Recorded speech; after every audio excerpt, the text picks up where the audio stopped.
Hello student, केम छो? मजामा? साईराम। विद्युत रसायण विज्ञान ની અંદર લાસ્ટ ટોપિકમાં આપણે ચર્ચા કરી હતી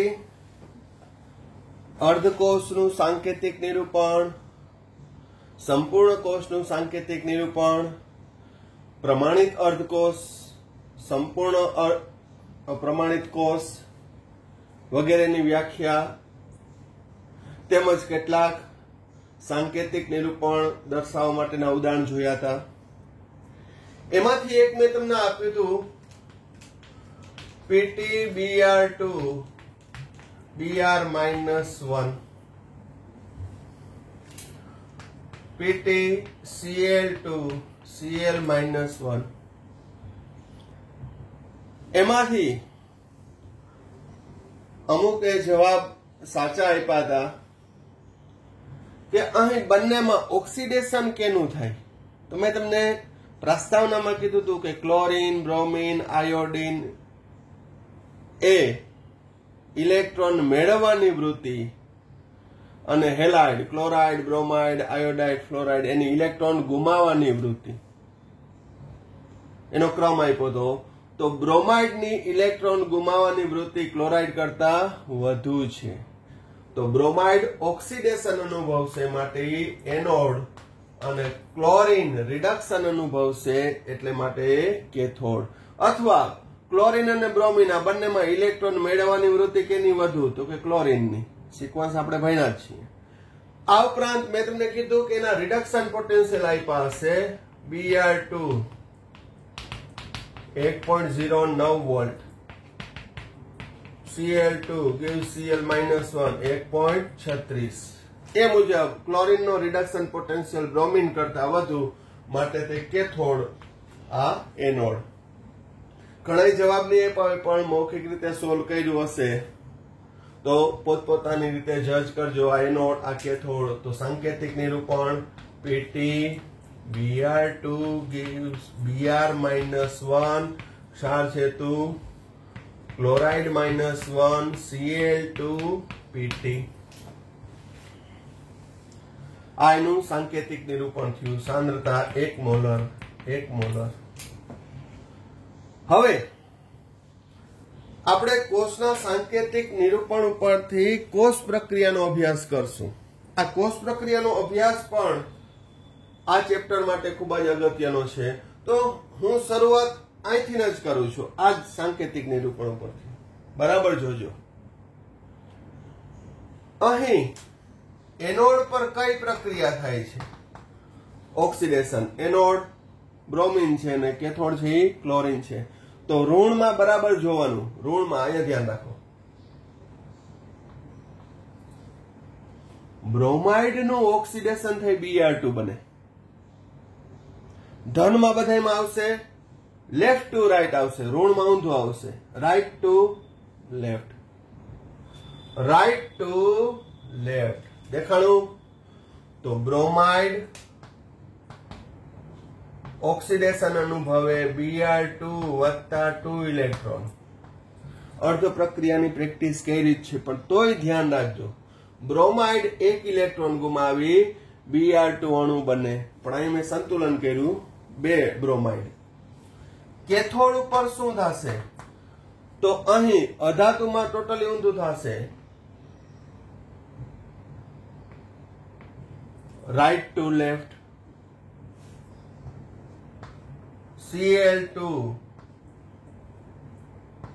રિડક્શન દરમિયાન 2 ઇલેક્ટ્રોન મેળવી કેમાં રૂપાંતર થાય? Chloride minus. કુલ સંપૂર્ણ પ્રક્રિયા 2 bromide Cl2 gives Br2 plus 2Cl-. હવે આ પ્રક્રિયા હું જે દર્શાવું એ નવી નથી। 11મા ધોરણનું રેડોક્સ ચેપ્ટર, રેડોક્સ પ્રક્રિયાનું ચેપ્ટર ચેક કરજો, એમાં આ સમીકરણ તમને જોવા મળશે। ખાસ કરીને આપણા મટીરીયલની અંદર કે બધી ઉપયોગી પ્રક્રિયા 11th ની અંદર મને ખબર હતી કે 12th માં મારે આવું બધું ભણાવવાનું આવશે, એટલે ત્યારથી જ આપણે એ પ્રેક્ટિસ કરાવી છે। તો હવે આ ચેપ્ટરની અંદર છે એ પ્રક્રિયા સમીકરણની ભૂલ પડવી જોઈએ નહીં. જે તે સમયે 11th માં ભલે તમારે ભૂલ થઈ હોય તો આ રીતે બ્રોમાઇડનું ઓક્સિડેશન બ્રોમિનમાં અને Cl2 નું રિડક્શન ક્લોરાઇડમાં. સંપૂર્ણ પ્રક્રિયામાં બ્રોમાઇડમાંથી બ્રોમિન બને છે, ક્લોરીનમાંથી ક્લોરાઇડ બને. બ્રોમાઇડની સાંદ્રતા ઘટશે, ક્લોરાઇડની સાંદ્રતા વધશે. આ જેટલા હું શબ્દ વાપરું છું, વધારો ઘટાડો આ તે, એ બધું હવે પછી જે ટોપિક શરૂ થશે એની અંદર કામ આવશે. કારણ કે આપણે આ પોઈન્ટ ભણી રહ્યા છીએ વિદ્યુત રાસાયણિક કોષ અને એના આ અગત્યના પરિબળો છે બધા. તો અર્ધકોષના સાંકેતિક નિરૂપણ ઉપરથી સંપૂર્ણ કોષની રચનાનું સાંકેતિક નિરૂપણ અને તેના ઉપરથી પ્રક્રિયા સમીકરણ. આ પ્રક્રિયા સમીકરણ ઉપરથી આગળ જ્યારે દાખલા ગણશું ત્યારે આવશે કે વિનિમય પામતા ઇલેક્ટ્રોનની સંખ્યા કેટલી. આના સમીકરણના આધારે આપણે નરનસ્ટ સમીકરણ લખશું, દાખલા ગણશું, એ બધામાં કામ આવશે. હજી આપણે 3-4 એક્ઝામ્પલ લઈ લઈએ કે જે સાંકેતિક નિરૂપણ ઉપરથી કોષ પ્રક્રિયા, અર્ધ પ્રક્રિયા અને સંપૂર્ણ પ્રક્રિયાની પ્રેક્ટિસ કરીએ.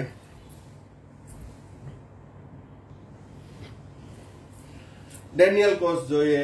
Zn+2 કોપર +2 આ એનોડ છે, આ કેથોડ. તો એનોડ પર શું થાય? ઓક્સિડેશન. તો ઓક્સિડેશનમાં મેં તમને કીધું ઋણમાં આવશે રાઈટ ટુ લેફ્ટ, જ્યારે ધન હોય તો left to right, left to right, left to right. ઋણમાં રાઈટ ટુ લેફ્ટ. ઋણ હોય તો જમણેથી ડાબે. ધન આયન હોય તો ડાબેથી જમણી બાજુ તરફ. તો આ પ્રક્રિયા સમીકરણ લખાઈ ગયું, ખાલી આટલું ડાયરેક્શન યાદ રાખવાનું. સમીકરણમાં ક્યારેય ભૂલ ના થાય. શું? Zn ઓક્સિડેશન અનુભવી Zn+2 બને, Zn ઓક્સિડેશન અનુભવી Zn+2 બને. તો મફતમાં જ બને નહીં. ઓક્સિડેશનમાં શું કરે? ઇલેક્ટ્રોન ગુમાવે. કેટલા ઇલેક્ટ્રોન ગુમાવે? તો કે કેટલો વીજભાર છે? +2. અહીંયા 0, તો અહીંયા 2. કેથોડ ઉપર copper +2 gives copper, copper +2 gives copper. એમને તો થાય નહીં. તો કે ઝિંક દ્વારા ગુમાવેલા 2 ઇલેક્ટ્રોન મેળવે. કુલ પ્રક્રિયા Zn વત્તા કોપર +2 gives Zn+2 વત્તા કોપર. બીજું ઉદાહરણ લઈ લઈએ. Cu+2 Ag+1 Ag. એમાં સાંદ્રતા અત્યારે આપણે નથી દર્શાવતા, દાખલા ગણશું ત્યારે આવશે. કોપર અને સિલ્વર અર્ધકોષ જોડેલો છે. આ એનોડ, ડાબી બાજુ એનોડ, જમણી બાજુ કેથોડ. ડાયરેક્શન ધન હોય તો left to right, left to right. Anode ઉપર કોપર માંથી શું બને છે? કોપર +2. કેટલા ઇલેક્ટ્રોન ગુમાવે? 2. કેથોડ ઉપર Ag+1 છે. Ag+1 કે હું એક જ ઇલેક્ટ્રોન મેળવું, કોપર કે હું 2 જ ઇલેક્ટ્રોન ગુમાવું. તો અહીં રેડોક્સ પ્રક્રિયા દરમિયાન ગુમાવેલા ઇલેક્ટ્રોન સંપૂર્ણપણે રિડક્શન પ્રક્રિયામાં વપરાઈ જવા જોઈએ. એક ઉભા રહ્યો, મારા જેવો બીજો છે, બીજા ભાઈને બોલાવી આવું. 2 મોલ Ag+1, 2 Ag. ખૂબ જ અગત્યનો પોઈન્ટ છે. કોપર વત્તા 2 Ag+1 gives કોપર +2 વત્તા 2 Ag. આપેલ સમીકરણ વીજભારની દ્રષ્ટિએ, ઇલેક્ટ્રોનની દ્રષ્ટિએ, ઓક્સિડેશન આંકની દ્રષ્ટિએ સંપૂર્ણ સમાન હશે. અહીં જો તમે 2 ના કરો તો જવાબ ખોટો પડશે. ને આગળ જતા શું ખોટું પડે એ આપણે દાખલા ગણશું ત્યારે તમને સમજાવીશ. હજી એને આપણે વાર છે, 3-4 ક્વેશ્ચન દૂર છીએ. પણ એ પહેલા આપણે અહીં આપણો બેઝ તૈયાર કરીએ છીએ. હવે ધન હોય તો લેફ્ટ ટુ રાઈટ. હવે આપણે ધન અને ઋણ આવતું હોય એવું એક્ઝામ્પલ લઈએ. હજી એક ધન વાળું લઈ લઈએ. હાલો પછી લેશું, તમને મજા આવવી જોઈએ. એના હવે કોન્ક્રીટલી થઈ ગયું છે.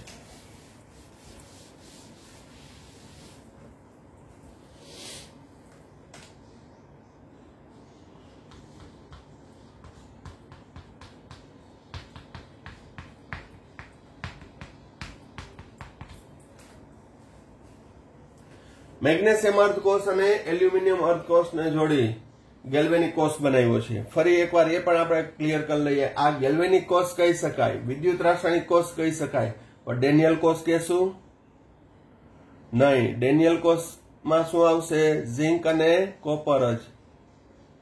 પછી ડેનિયલ કોષને ગેલ્વેનિક કોષ કહેશું આપણે. એટલે ગેલ્વેનિક કોષ વ્યાપક કોઈ પણ બે અર્ધકોષને જોડતા બનતા કોષને વિદ્યુત રાસાયણિક કોષ અથવા ગેલ્વેનિક કોષ કહેવાય. જ્યારે ડેનિયલ કોષ માં ઝિંક અને કોપર જ હોય. ચાલો, આ એનોડ છે, આ કેથોડ છે. Left to right, left to right. Anode ઉપર Mg નું ઓક્સિડેશન થઈ Mg+2 બને અને 2 ઇલેક્ટ્રોન. કેથોડ ઉપર L+3 રિડક્શન પામી એલ્યુમિનિયમ બને છે. પરંતુ આપેલ પ્રક્રિયા સમીકરણ સંતુલન નથી. સંપૂર્ણ પ્રક્રિયા સમીકરણ સંતુલન નથી. કારણ તો કઈ 2 ઇલેક્ટ્રોન ગુમાવે છે ને 3 મેળવે છે.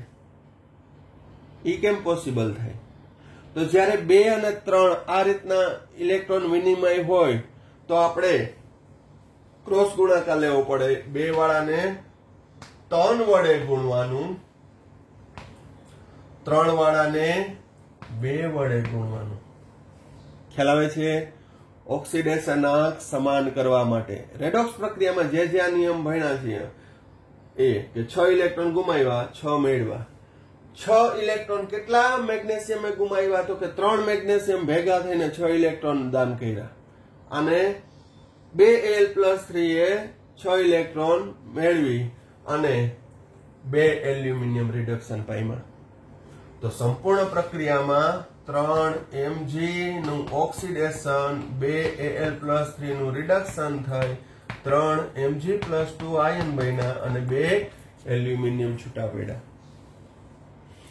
આ પ્રક્રિયાઓની પ્રેક્ટિસ કરશો તો આગળ એક અગત્યનો પોઈન્ટ નરના સમીકરણની અંદર ખૂબ જ ઉપયોગી આવશે અને પછી એ થિયરી, એ પોઈન્ટ એકદમ સરળ બનશે. પણ પહેલા જ આ સમીકરણમાં ફાફા હોય, એ સરખા ના લખતા આવડતા હોય તો આગળ નરના સમીકરણ ને નરના સમીકરણ ઉપરથી તેના દાખલા આવડે જ નહીં, ફાફા પડ જાતા હે. ખ્યાલ આવી ગયો? એટલે આ બધી ખાસ પ્રેક્ટિસ કરવાની. હજી એક એક્ઝામ્પલ લઈ લઈએ.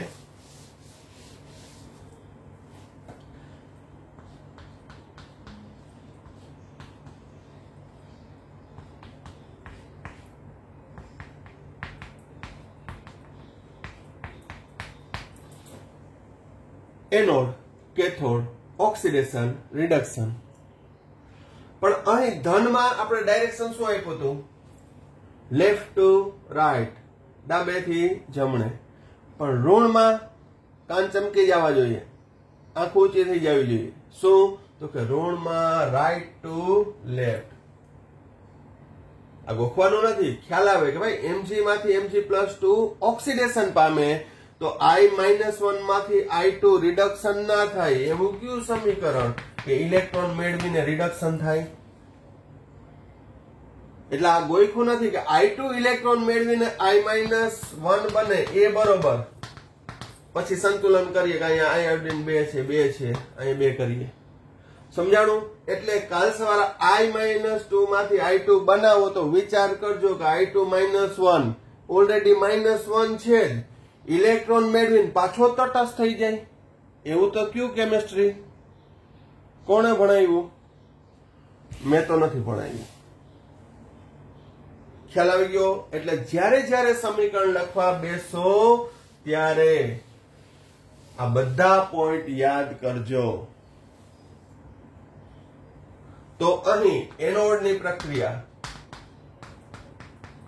Mg gives Mg plus 2 electron. Cathode ઉપર I2 નું રિડક્શન થાય 2 ઇલેક્ટ્રોન મેળવે 2 આયોડાઇડ -1 બને. એમાં હવે ન કરવાનો I2 -2 2 આયોડાઇડ આયનો છૂટા પડે છે. સંપૂર્ણ પ્રક્રિયા સમીકરણ Mg વત્તા I2 gives Mg plus 2 iodide -1. ખ્યાલ આવે છે? તો આ રીતે જુદા જુદા મેં તમને ઘણા અર્ધકોષના સાંકેતિક નિરૂપણ આપ્યા છે. એના ઉપરથી સંપૂર્ણ કોષના સાંકેતિક નિરૂપણ કરો અને પછી એના આધારે કોષ પ્રક્રિયા તમે જોવો. આ કોષ પ્રક્રિયાઓ છે અને આ જેટલા એટલા પોઈન્ટ કરાવું છું સાંકેતિક નિરૂપણ ઉપરથી કઈ કોષ પ્રક્રિયા સાચી છે એ બધા MCQ બેઝ ક્વેશ્ચન બનશે. તો ખાસ આમાં કાળજી રાખજો. સમીકરણ જ્યારે ફાઇનલ લખો સંપૂર્ણ પ્રક્રિયા ત્યારે એમાં પણ ચેક કરી લેવાનું કે વીજભાર તટસ્થ છે, ઓક્સિડેશન આંક સમાન છે, 0 માંથી +2 2 નો વધારો, 0 માંથી -2 2 નો ઘટાડો. જો આ સંપૂર્ણ સાચું હશે બધું કોઈ પણ સમીકરણ, આ ફાઇનલ સમીકરણ તો સાચું પડશે. ખ્યાલ આવી ગયો? તો આ પ્રકારની પ્રેક્ટિસ તમે ખાસ કરજો. ચાલો નેક્સ્ટ પોઈન્ટ, કોષ પોટેન્શિયલ વિશે નોંધ લખો. પહેલો મુદ્દો વ્યાખ્યા. શું થશે વ્યાખ્યા? તો કે કોષના બે વિદ્યુત ધ્રુવોને જોડતા ઇલેક્ટ્રોનનો પ્રવાહ રાસાયણિક પ્રક્રિયા દ્વારા ઉદ્ભવેલા વિદ્યુત દબાણ હેઠળ એનોડ થી કેથોડ તરફ બાહ્ય પરિપથમાં થાય છે. કોષના બે વિદ્યુત ધ્રુવોને જોડતા વિદ્યુત રાસાયણિક કોષ યાદ કરો તો ઇલેક્ટ્રોનનો પ્રવાહ કેને કારણે? તો કે વિદ્યુત રાસાયણિક પ્રક્રિયાને લીધે ઉદ્ભવતા વિદ્યુત દબાણ હેઠળ એનોડ થી કેથોડ તરફ બાહ્ય પરિપથમાં થાય છે. એટલે ઇલેક્ટ્રોનની દિશા હતી એનોડ થી કેથોડ તરફ, જ્યારે વિદ્યુત પ્રવાહની દિશા હતી કેથોડ થી એનોડ તરફ. તો આ વિદ્યુત દબાણને કોષનો પોટેન્શિયલ કહે છે. જો કોષ પ્રમાણિત હોય, કોષ કેવો હોય? પ્રમાણિત હોય. પ્રમાણિત એટલે 298 કેલ્વિન તાપમાને દ્રાવણોની સાંદ્રતા 1 મોલર હોય અને વાયુ હોય તો તેનું દબાણ 1 વાતાવરણ હોય. એટલે કે તેવા કોષના કોષ પોટેન્શિયલને E0 સેલ કહે છે. હવે આ કોષ પોટેન્શિયલ કેના દ્વારા માપવામાં આવે છે? તો કે વોલ્ટમીટર દ્વારા માપવામાં આવતો પોટેન્શિયલ ચોક્કસ હોતો નથી. એમાં એપ્રોક્સી મળશે. વોલ્ટમીટર દ્વારા માપવામાં આવતો કોષનો કોષ પોટેન્શિયલ થી ચોક્કસ મળતો નથી.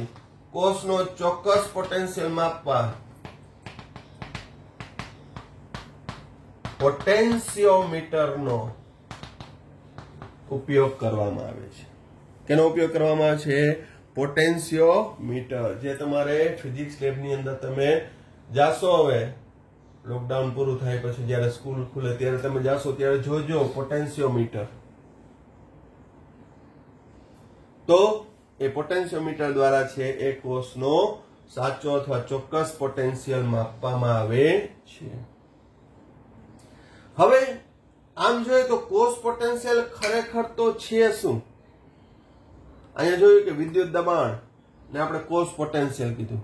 પણ વિદ્યુત દબાણ ઉદ્ભવ્યું શા માટે? તો એ જોઈએ આપણે. બરાબર સમજો કે અહીં ઝિંક અને કોપર અર્ધકોષને જોડી બનતા સંપૂર્ણ કોષમાં ઇલેક્ટ્રોનનો પ્રવાહ ઝિંક થી કોપર તરફ આવે છે.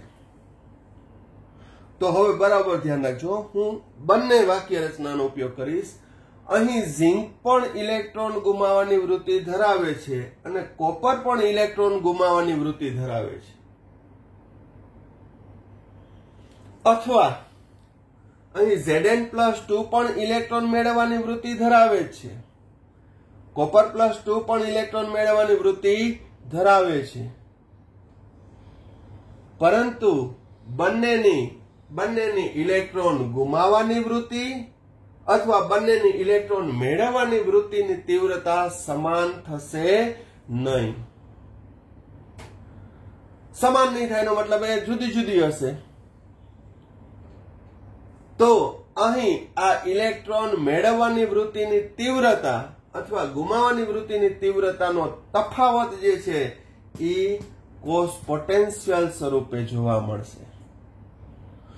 સિમ્પલ, પેલા તમને એક આ વાક્ય રચના કોષ પોટેન્શિયલ એટલે બે વિદ્યુત ધ્રુવોનો ઇલેક્ટ્રોન મેળવવાની કે ગુમાવવાની વૃત્તિની તીવ્રતાનો તફાવત સમજાઈ જાય એના માટે હું એક રાઉન્ડ અપ મૂલ્ય લઉં છું.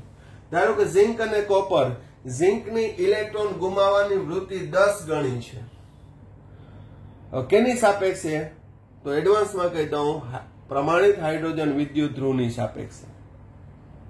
પછી ઓરિજિનલ અંક સંખ્યા પણ કહીશ તમને. તો અહીં ઝિંકની ઇલેક્ટ્રોન ગુમાવવાની વૃત્તિ 10 એકમ છે, કોપરની 4 એકમ છે. તો 10 - 4 બરાબર 6. તો આ કોષ પોટેન્શિયલ હશે. કારણ શું? તો કે કોપર છે 4 એકમ સુધી તો આનો વિરોધ જ કરશે, 4 એકમ સુધી એનો વિરોધ કરશે. પછી જે વધારાનું ફોર્સ આવશે એ જે તફાવત છે એ આઉટપુટ જે વિદ્યુત ઉર્જા સ્વરૂપે હશે.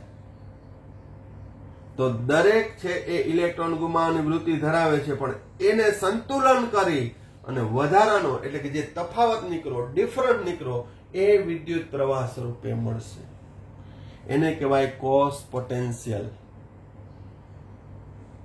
જે વિદ્યુત પ્રવાહ સ્વરૂપે એમ્પિયરમાં મપાય છે કે કેટલો મળે, વોલ્ટેજમાં મપાય છે. તો કોષ પોટેન્શિયલ એટલે શું? બે વિદ્યુત ધ્રુવોની ઇલેક્ટ્રોન મેળવવાની વૃત્તિની તીવ્રતાનો તફાવત અથવા ગુમાવવાની વૃત્તિની તીવ્રતાનો તફાવત છે. હવે તમને ઓરિજિનલ અંક બતાવું કે ઝિંકની ઇલેક્ટ્રોન મેળવવાની વૃત્તિ એટલે કે રિડક્શન પોટેન્શિયલ -0.76 વોલ્ટ છે, કોપરનો +0.34 વોલ્ટ છે. તો મેળવવામાં આવશે 0.34 ઓછે -0.76 એટલે જવાબ આવતો તો 1.10. આ ડિસ્કશન મેં 11મા ધોરણમાં પણ કરી દીધી છે કોષ પોટેન્શિયલ વિશે. તો અહીં ઝિંક નું ઓક્સિડેશન થશે, કોપર +2 નું રિડક્શન થશે. બીજું ઉદાહરણ લઉં, કોપર +2 Ag+1 Ag. હમણાં જ કોષ પ્રક્રિયા ભણી ગયા. કોપરનું ઓક્સિડેશન, Ag+1 નું રિડક્શન. પછી અર્ધ પ્રક્રિયા નહીં લખવી પડે, તમે એટલી પ્રેક્ટિસ કરશો કે અહીંયા આવી જશે.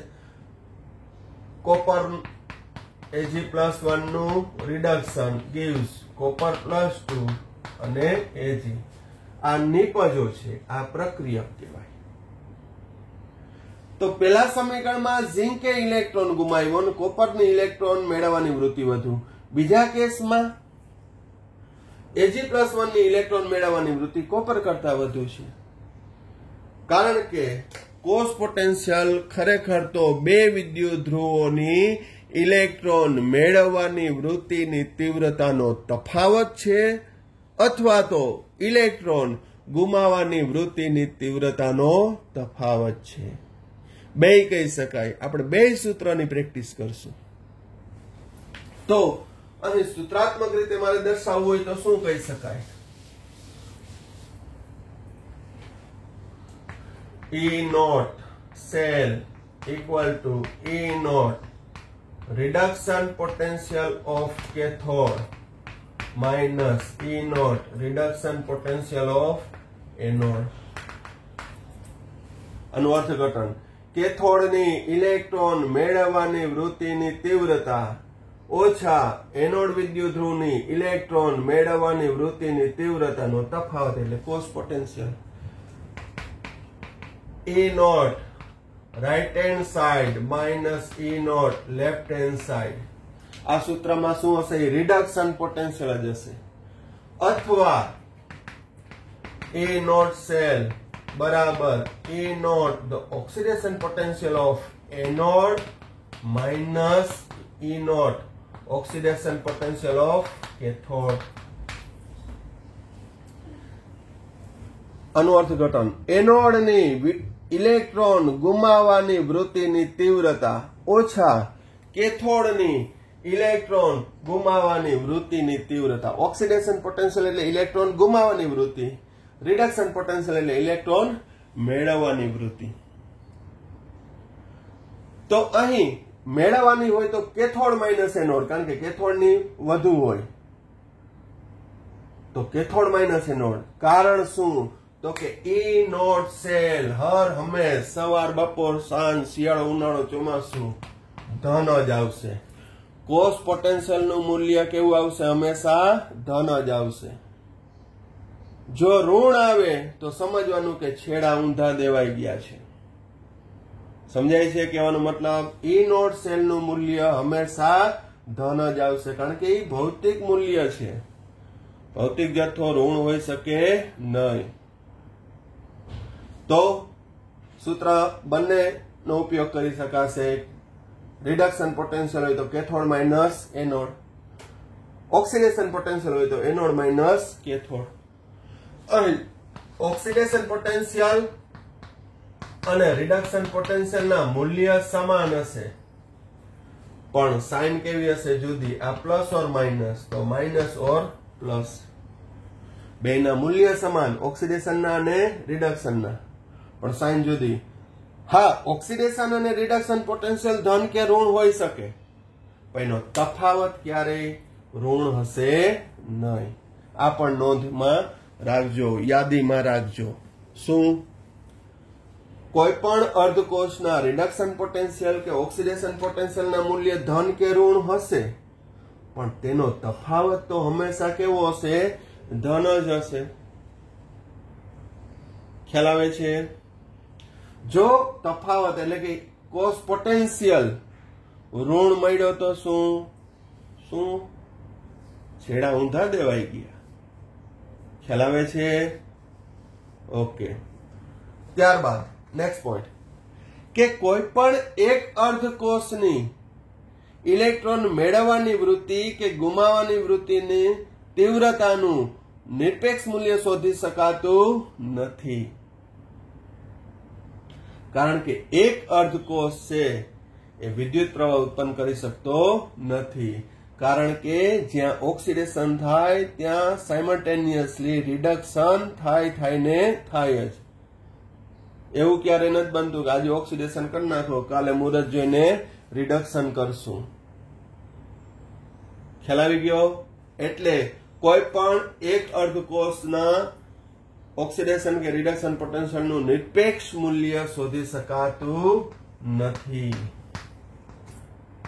નિરપેક્ષ મૂલ્ય ના શોધી શકાય તો સાપેક્ષ લેવું પડે. તો સાપેક્ષ તરીકે કેને લેવાનું? કોકનું તો જાણતા હોવું જોઈએ ને. હું એમ કહું કે x ઓછા y બરાબર 10, x ઓછા y બરાબર 10, તો x નું ચોક્કસ મૂલ્ય કેટલું? તો તમે કયો 10 વત્તા y. પણ હું એમ કહી દઉં કે y હંમેશા 2 જ હશે. y નું મૂલ્ય જ્યાં y હોય ને ત્યાં 2 હશે. તો તમે કહી દો કે તો x નું મૂલ્ય 12 થાય. સમજાય છે? તો કોઈ પણ એકનું મૂલ્ય જાણતા હોવું જોઈએ તો અહીં નિરપેક્ષ મૂલ્યના મેળવી શકાય. આથી પ્રમાણિત હાઇડ્રોજન અર્ધકોષ ને સંદર્ભ વિદ્યુત ધ્રુવ તરીકે લઈ, કેના તરીકે? સંદર્ભ વિદ્યુત ધ્રુવ તરીકે લઈ દરેક અર્ધકોષના વિદ્યુત ધ્રુવના ઓક્સિડેશન પોટેન્શિયલ અથવા રિડક્શન પોટેન્શિયલ નક્કી કરશું. તો નેક્સ્ટ ટોપિકની અંદર આપણે ચર્ચા કરશું પ્રમાણિત હાઇડ્રોજન અર્ધકોષ ને સંદર્ભ વિદ્યુત ધ્રુવ તરીકે શા માટે લેવામાં આવે છે, કઈ રીતે અન્ય અર્ધકોષના પોટેન્શિયલનું માપન થાય છે અને એના આધારે જે શ્રેણી રચાય છે એને કઈ શ્રેણી કહેવામાં આવે છે એ અંગેની અગત્યની ચર્ચાઓ કરશું. તો આ ટોપિકની અંદર અહીંયા સુધી રાખીએ છીએ. Thank you. સાંઈરામ.